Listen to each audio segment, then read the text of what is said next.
втор дневник на Канал Плюс. Добро вечер. Почнуваме веднаш по кратката најава. Останете со нас.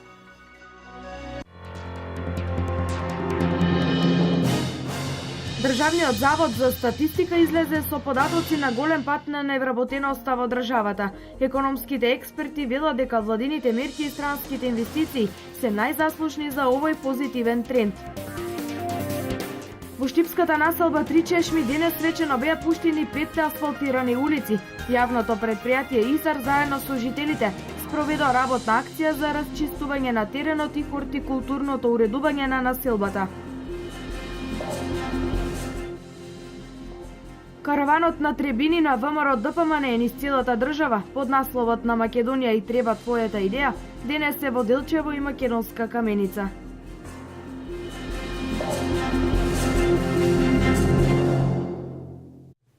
ВМРО ДПМН продолжува со караванот на трибини низ целата држава под насловот на Македонија и треба твојата идеја. Трибините се организираат со цел жителите на Македонија да можат да ги дадат своите идеи за проекти кои сметаат дека им се потребни за секојдневното функционирање. По Македонска Каменица, каде се одржа трибина, вечерва ќе се одржи и во Делчево, со почеток во 20 часот и 30 минути во спомен домот Асном. ВМРО ДПМН денес со трибини во Македонска Каменица и Делчево продолжува со караванот на трибини низ целата држава под насловот на Македонија и треба твојата идеја.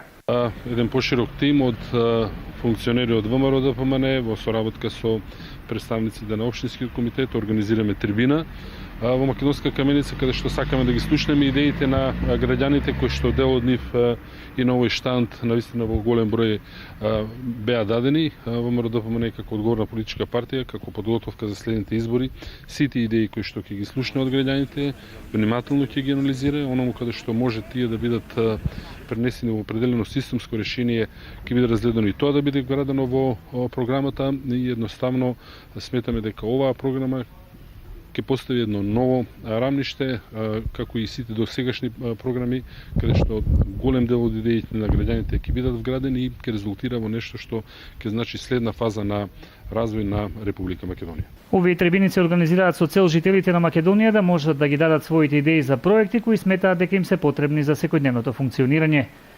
Има од неколку области од она што можев да видам, дел се од подобрување на инфраструктурата, дел се од подобрување на условите за спорт на младите, дел се предлози од делот на здравството, од севкупното живење на граѓаните.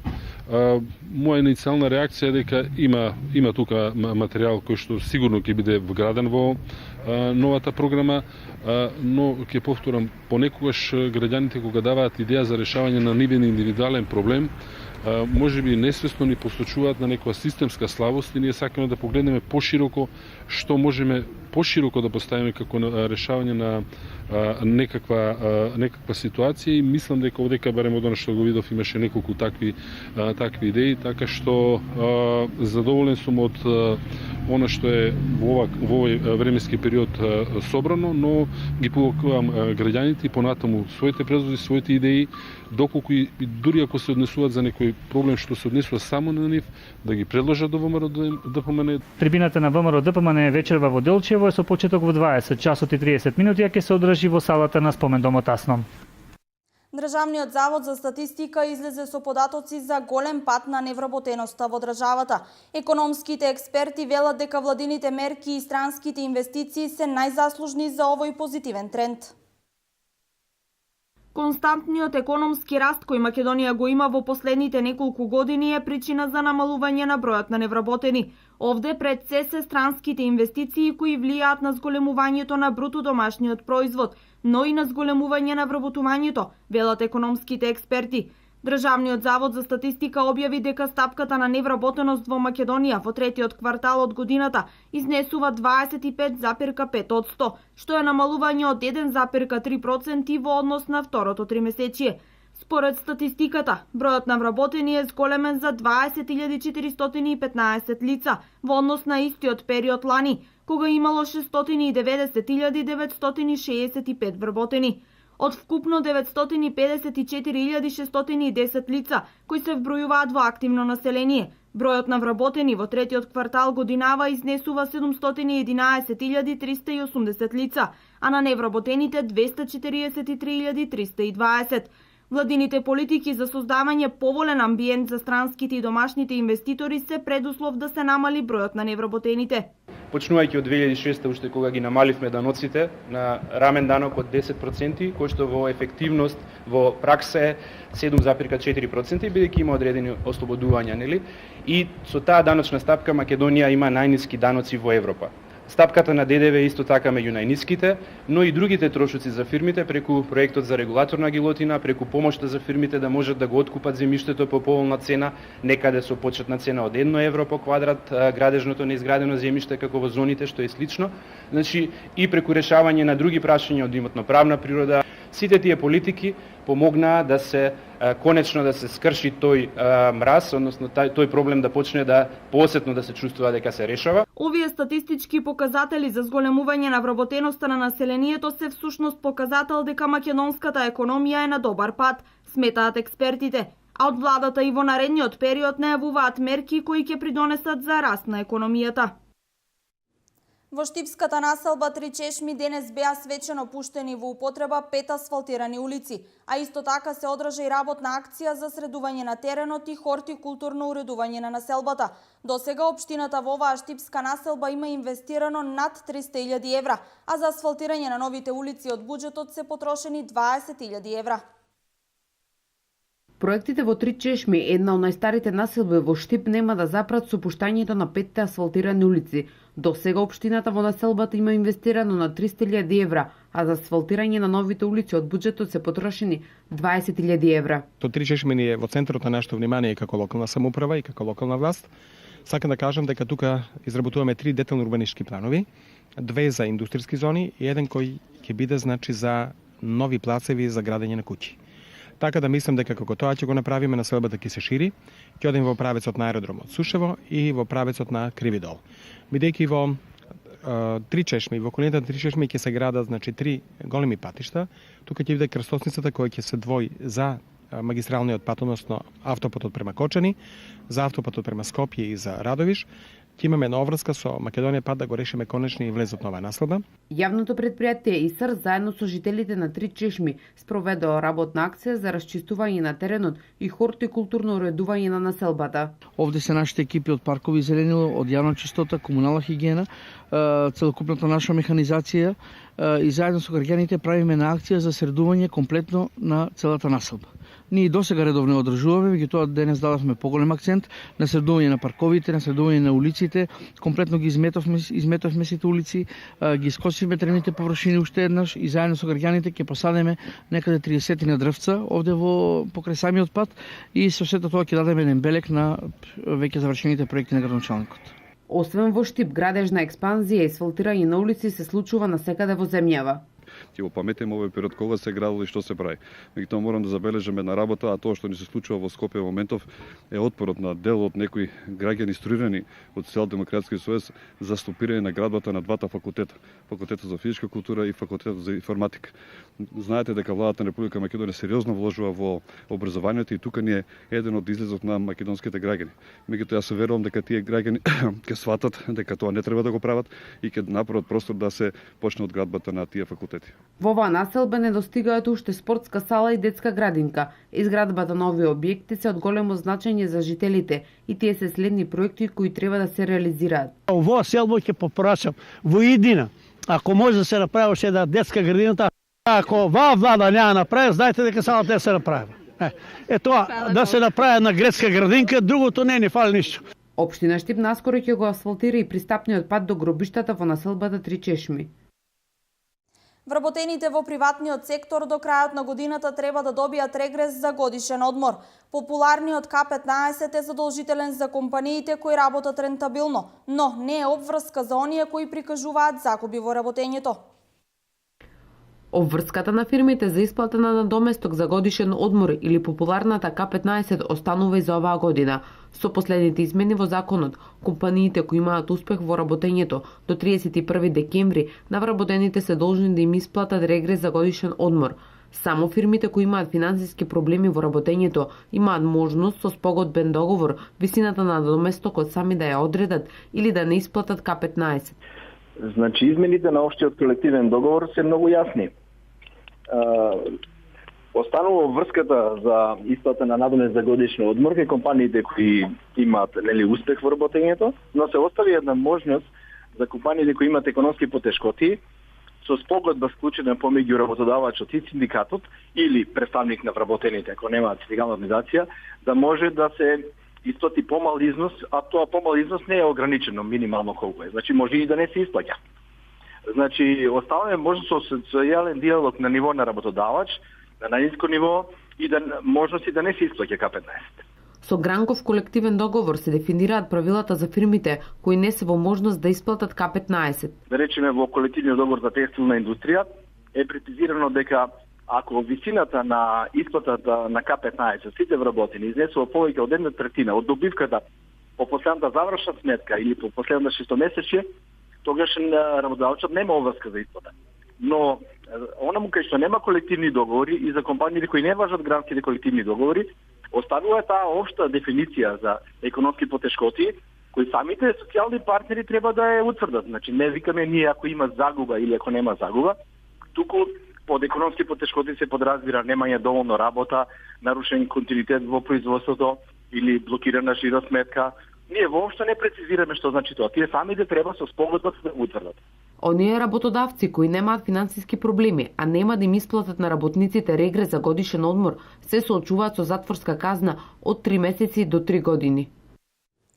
Општините ги креираат буџетите за наредната година. Финишираат јавните расправи во кои граѓаните имаат можност да ги предложат своите идеи, каде да се насочат општинските пари. На денешната пета форумска сесија ќе вршиме презентација на програмите кои што влегуваат во буџетот за 2016 година. Вкупниот износ на буџетот е околу 290 милиони денари, меѓутоа повеќе од денеска ќе зборуваме за капиталните расходи, за оние проекти каде што можат граѓаните да учествуваат. Износот е некаде околу 60 милиони денари од основниот буџет и од донациите, значи вкупно околу 90 милиони денари. Како дел од програмата, нели од програмите, од проектите кои што се влезени, поголем дел се инфраструктурни, односно се изградба и реконструкција на улици и патишта, поголем дел парите се за тоа, меѓутоа ќе имаме средства од донација за наводнување, значи околу во програмата заштита на животната средина. Листата на предлози од граѓаните на вистина беше голема. Ние имаме преку 30 до 40 предлози од граѓаните. На вистина ми представува задоволство што добар дел од тие предлози и препораки од самите граѓани се прифатени, представуваат дел од буџетот, меѓутоа важно е да напоменеме дека оној дел од препораките што во овој момент не се во можност да влезат во буџетот и да бидат прифатени, истите ќе бидат упатени како официјална листа до општината, до градоначалникот, нели и општинската администрација, а со цел понатаму да бидат проследени до соодветни институции доколку општината не е надлежна или да се земат предвид во иднина за нивна реализација. Успешно помина и четвртата буџетска форумска сесија во Пробиштип. Меѓу присутните беа и представници од швајцарската амбасада. На оваа буџетска сесија се разговараше за неколку програми, а главен акцент беше ставено на програмите за уредување на градежно земјиште. Да тука спаѓаат сите оние јавни површини, улици и патишта кои што ќе се уредуваат во наредната година. Граѓаните предлагаат конкретни проекти, дел од нив ги прифативме, дел од нив ги одбивме, но главно голем процент од нивните предлози кои што ги даваат од наша страна наидуваат на позитивен одговор. Ја презентира се и програмата за јавни дејности, како и програмата за урбанизам. Но дали буџетот ќе биде доволен за да се реализираат проектите? Ние пред време, да речам, уште пред да ги правиме програмите или програмите ги правиме врз основа на претходно утврдени средства. Така да тоа се такви финансиски проекции каде што можеме да кажеме дали еден проект може да припадне или не може да припадне, затоа што буџетот е претходно утврден колку би изнесувал во 2016 година. А како приоритетни проекти за 2016 година, општина Пробиштип ќе ги издвои проектите во делот на инфраструктурата. Градскиот парк, комплетна реконструкција, улицата 11 октомври, реконструкција на задниот плоштад, асфалтирање на улици во една цела населба во Пробиштип, тоа може би ќе биде и над 10 и повеќе километри.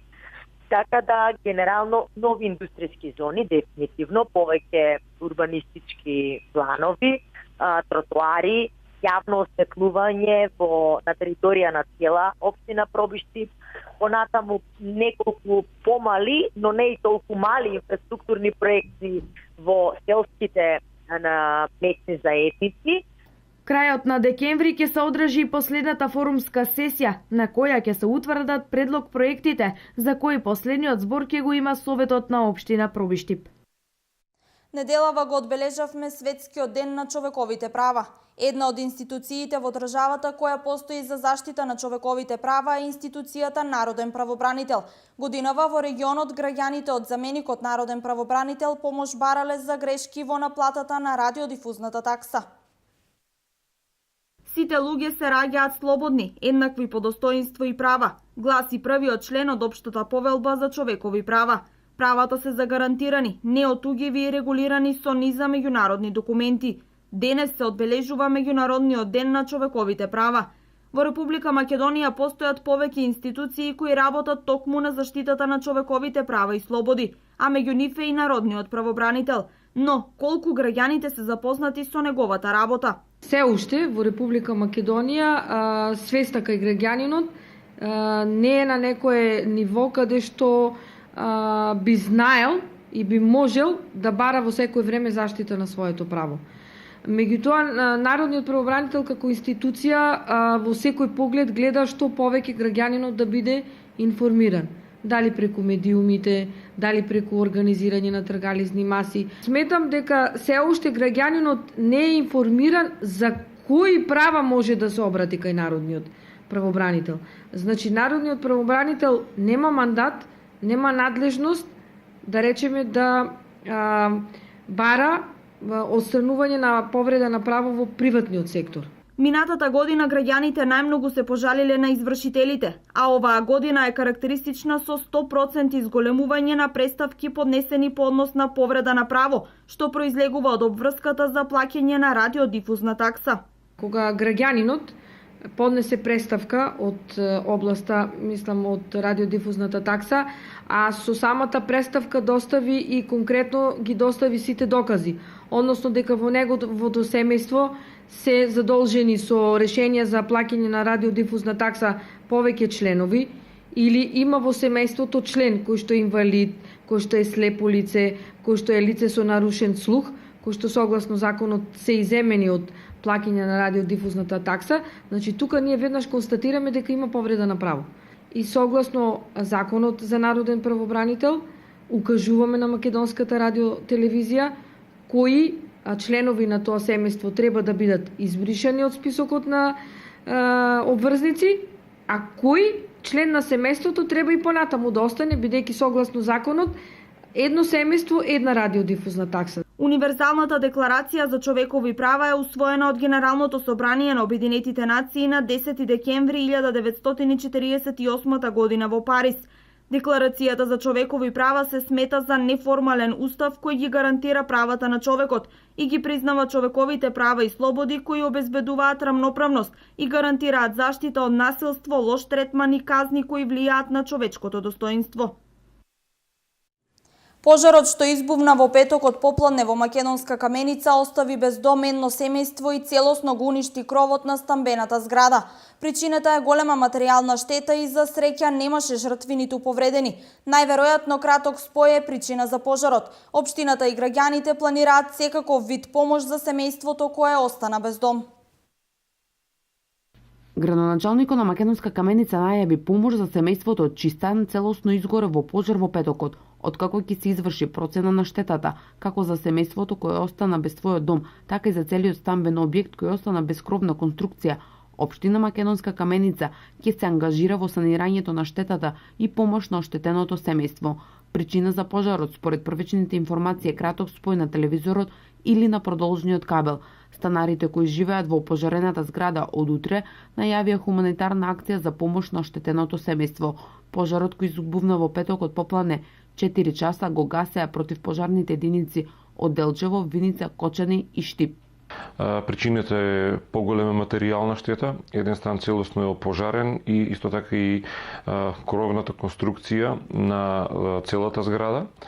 Комисијата која што е формирана од општина Македонска Каменица денес ќе продолжи во понеделник да работи на проценката на направените штети. Заедно со јавното предпријатие денес работевме на целосно санирање на штетите кои што се остатоците од тоа што е изгорено. Од понеделник ќе продолжи проценката и во најкраток можен рок да се утврдат висината на штетите и соодветно на општина Македонска Каменица согласно своите законски можности, значи ќе помогне целосно и на фамилијата кој што стане опожарен и на целата зграда за промена на кровната конструкција. Неделава во уметничката галерија Безистен во Штип ќе биде поставена изложба на рачно ткаени дела, изработени во период од повеќе од 1 век, од вредните раце на жените од целиот источен регион. Изложбата ја подготвува Штипскиот завод музеј. Од стрижењето на овците преку ткаењето до боењето на конецот и изработката на разбој. Сите овие процеси на обработка на волната се прикажани во каталогот наречен Ткаеници, изготвен од Штипскиот музеј. Каталогот е предвесник на изложбата на изработки на разбој која ќе биде отворена кон крајот на наредната недела. Елементите кои ќе се најдат на изложбата собирани се по пат на донации или откупување од сопствениците. Во овој каталог ќе биде се презентирани предмети кои што потекнуваат од почетокот на 20-тиот век, грижливо собирани во текот на 50-60 години колку што во минатото. Овие елементи се собирани, како што реков, низ текот на годините до најмногу до 50-тите години на минатиот век, кога е било најзастапено, значи она преминување или отстранување на елементите од народната носија со текот на модернизацијата на времето, значи самото општество доаѓа до повлекување на деловите од народната носија и она што останувало во нивните домови, тие го или го донирале во музеот или пак е набавено по пат на откуп. 70 експонати кои ќе бидат изложени го представуваат трудот на жените кои изработувале пешкири или скутини од овчеполе, малешевијата, пијанечкиот крај, лакавичкиот и плачковичкиот крај, каде се уште живеат јуруци. Освен овие елементи застапени се појасите, како машки, женски појаси, изработени од волна и оние женски тенки појасчиња, така наречени дзунички, кои што се разликуваат од волнените, тие се малку потесни, значи нивната широчина доаѓа до 4-5 см, меѓутоа пак нивната изработка е посебно, да не речем посебно уметничко дело. Потоа имаме перници или зглавници, исто така изработувани на разбој со наразновидни шари, ткаени, подигани на штичка, една посебна техника, значи која што била застапена во ткаењето, за да се добие оној елемент на или изглед на везено.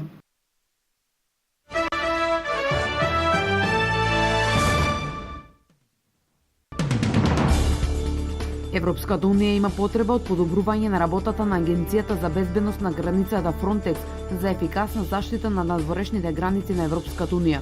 Ова го изјави еврокомисарот за дигитална економија и информатичко општество Гинтер Отингер. Првиот заменик председател на Еврокомисијата Франц Тимерманс ја поддржа ова позиција. Надворешните граници на Европската унија се нашите заеднички граници, а не само националните граници на земјите членки. Затоа треба заедно да ги заштитиме, изјави Тимерманс.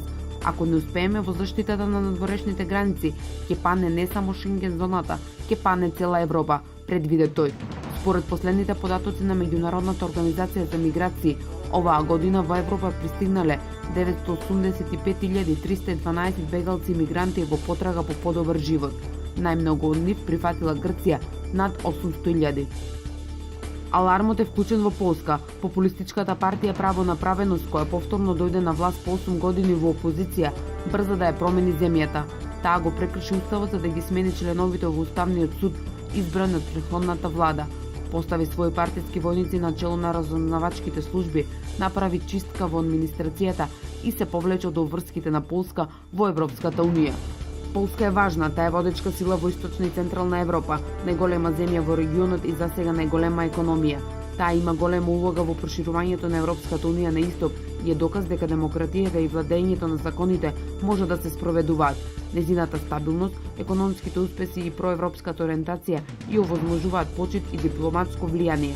Вчера, околу 50.000 луѓе протестираа во центарот на полската престолнина против новата влада на конзервативците, која е зедоа власта пред 1 месец. 2 недели напорни преговори беа потребни за донесувањето на обврзувачкиот рамковен климатски договор на Обединетите нации, кој вчера го подпиша представници на 195 држави во Париз.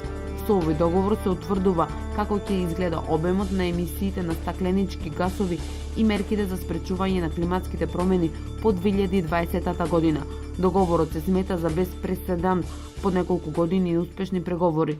Изјавата на групата G77 плюс Кина, која претходеше на пленарната седница, во која посочуваа дека се задоволни од текстот кој во текот на ноќта кон саботата беше модификуван, беше клучна за усвојување на финалниот договор.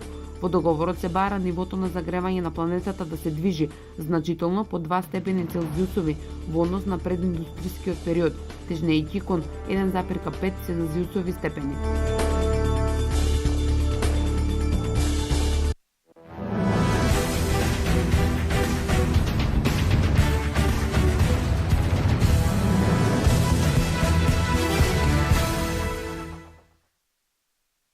Мартин Стојменов од Кочани го освои второто место и се закити со сребрен медал на Балканското првенство во карате, кој се одржува овој викенд во Дубровник за кадети, юниори и юниорки до 21 година. Стојменов учествуваше во категоријата до 60 килограми. Мартин одлично го започна првенството. Во првото коло го совлада представникот на Србија Дино Мујановиќ со 5-0, а во второто коло беше поспешен од надпреверувачот на Босна и Херцеговина Харис Полјо, совладувајќи го со 2-0. Во македонското полуфинале Стојменов го совлада Давид Петков со прогласување на судиите, откако борбата заврши 0-0, а во финалето загуби од домашниот надпреварувач Боран Берек, исто така со прогласување на судиите, откако борбата, како и во полуфиналето, заврши со 0-0.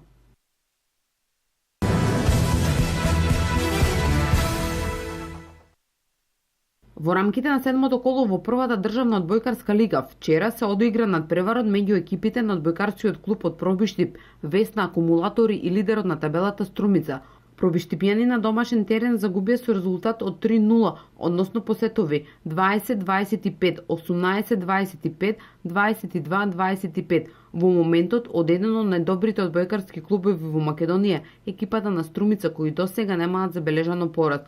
До крај на првиот дел од сезоната преостанува уште едно коло, односно 8-то коло, со што завршува оваа сезона.